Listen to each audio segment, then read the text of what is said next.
আল্লাহ রাসূল যখন হুদায়বিয়ার প্রান্তরে কাফিররা তাদের বিভিন্ন রকম সময়ে বিভিন্ন প্রতিনিধিকে পাঠানো শুরু করলো আল্লাহ রাসূলের সাথে একটা চুক্তি করার জন্য। তার মধ্যে একজন কাফির দূত ছিলেন উরওয়া। তিনি সাকিফ গোত্রের লোক ছিলেন। তো তিনি আল্লাহ রাসূলের সাথে কথা বলার সময় বারবার আল্লাহ রাসূলের দাড়িতে একটু হাত দিচ্ছিলেন। আসলে তখনকার সময়ের একটা নর্মস ছিল, কারো সাথে কারো সম্পর্ক যদি একটু বন্ধুত্বপূর্ণ থাকতো, ভ্রাতৃত্বপূর্ণ থাকতো, তখন তারা একটু দাড়িতে হাত দিয়ে কথা বলতেন। আল্লাহ রাসূল তখন কিছু তাকে বলছিলেন না, বাট পিছন থেকে আল্লাহ রাসূলের একজন সাহাবী তিনি বললেন যে, হে উরওয়া, তুমি তোমার হাতকে সংযত করো, তুমি সম্মান দিয়ে আল্লাহ রাসূলের সাথে ইন্টারেক্ট করো।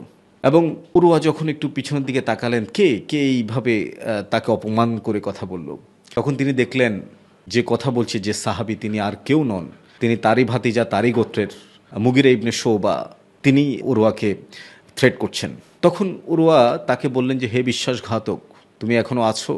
তুমি কি এখনো তোমার আগের বিশ্বাসঘাতকতার জায়গায় আছো?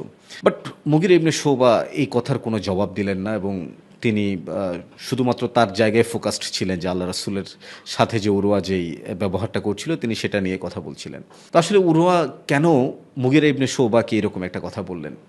মেইন কারণটা হচ্ছে, মুগিরা ইবনে শুবার একটা ইতিহাস ছিল। তিনি সাকিব গোত্রের, তিনি এবং কিছু লোক, তারা ডাকাতি করত। তারা পথে বিভিন্ন বণিক দলকে অ্যাটাক করত এবং তাদের থেকে সম্পদ ছিনিয়ে নিত। তো এরকম একটা সময়ে তারা পথে ঘাটে যখন ডাকাতি করত, লুটতরাজ করত, একবার একটা দলের সাথে তাদের বেশ যুদ্ধ হয় এবং এটার পর তারা সাকিব গোত্র থেকে বিতাড়িত হয়। এরপরে মুগিরা ইবনে শুবা চলে যান এবং তিনি মদিনাতে গিয়ে তিনি ইসলাম গ্রহণ করেন। তো ইসলাম গ্রহণের পরে মুগিরা ইবনে শুবা তিনি তো পুরোপুরি চেঞ্জ হয়ে গিয়েছিলেন, একজন ডাকাত। তিনি যখন ইসলামের আলোয় আলোকিত হলেন, ইসলামের ছায়ায় নিজের আশ্রয় খুঁজে নিলেন, তখন আল্লাহ রাসূল কিন্তু তাকে অ্যাকসেপ্ট করেছিলেন। আল্লাহ রাসূল তার ডাকাতির জন্য তাকে ভৎসনা করেননি। তবে আল্লাহ রাসূল একটা কথা বলেছিলেন তাকে। তিনি বলেছিলেন যে, তোমাদের ডাকাতি থেকে প্রাপ্ত যে সম্পদ, সেখানে ইসলাম কোনো কিছু নেবে না, ইসলামের সেখানে কোনো হক নেই, ইসলাম সেটা চায় না।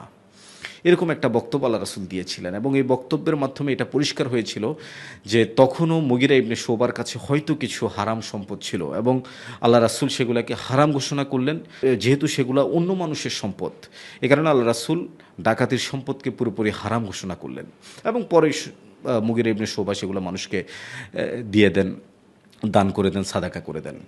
তো এখানে ইসলামের একটা চমৎকার শিক্ষা, যে আপনি হয়তো ইসলাম পূর্ব সময়েও আপনি একটা খারাপ কাজ করেছেন এবং সেটা মানুষের হকের সাথে রিলেটেড, ইসলামে এসেও আপনি সেটা যে এনজয় করতে পারবেন বিষয়টা তা না, বরং আল্লাহ রাসূল খুব ব্ল্যাটেন্টলি, ক্লিয়ারলি তিনি বলেছেন যে হারাম সম্পদের উপরে ইসলামের কোনো অংশ নেই, ইসলাম কারো হারাম সম্পদ চায় না।